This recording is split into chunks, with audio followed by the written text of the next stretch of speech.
Oh, this is pulling up nice and easy now. Look at that. Oh, it looks like they installed this paper before they installed the trim.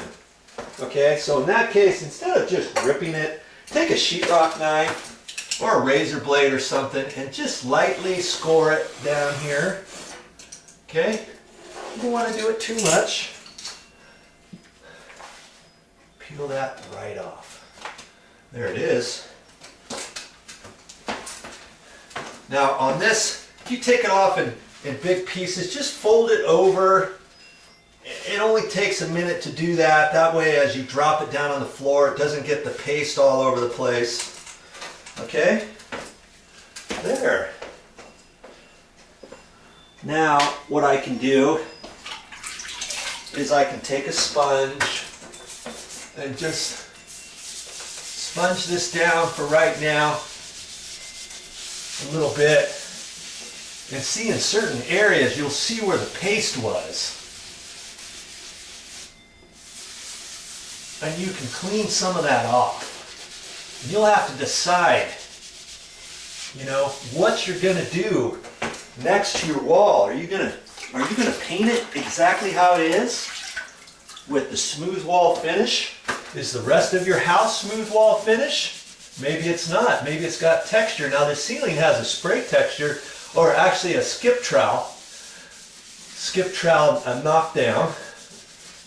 And maybe you want to try to do something like that on your wall. Or, because it's an entire kitchen area that I'm doing, maybe you want it all smooth wall. And if you want smooth wall, you're going to have to look at this, and I see that there's nooks and crannies. They did a skim over that. They didn't do it so good that you didn't see any little imperfections in the wall, because they knew the wallpaper was going to cover it. They could have went over it again, but they didn't. So I'm just wiping off some of the mastic, not the mastic, but the paste, the wallpaper paste on the back side. And I'll go and I'm ready for the next piece. Simple as that. I think the water's been on this long enough. Now see right up in here, see how the paper is rippled a little bit? That's because the water has saturated in through there and is starting to release it and starting to get wet. Nice. Okay, let's try to remove this piece.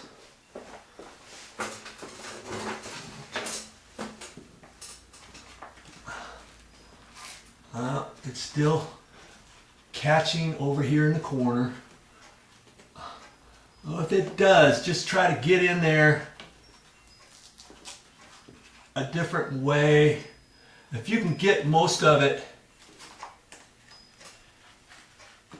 then it will come off in one go. Best way is to get it all in one go. You see there? Look at that.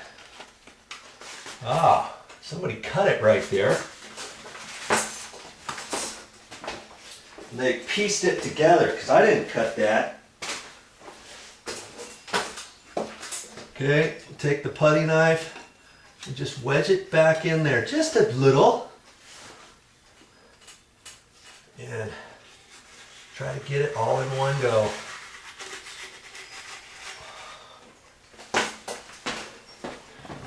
Smooth.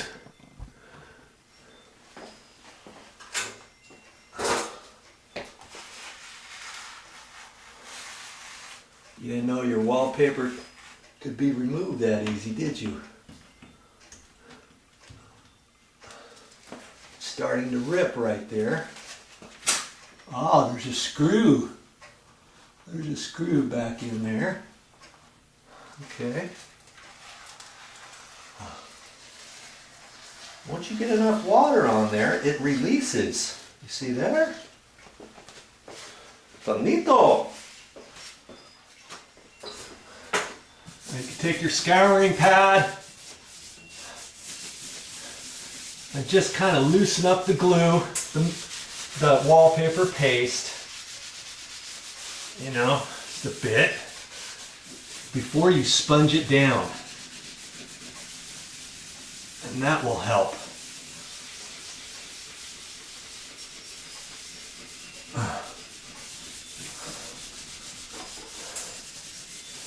Now I can sponge that area down.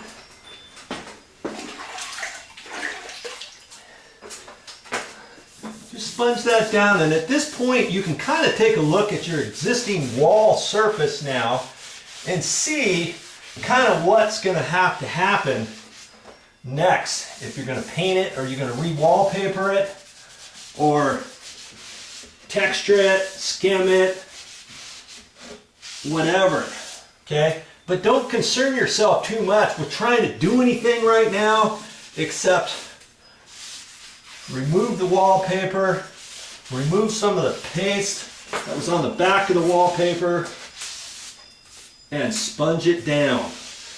We'll deal with the walls later.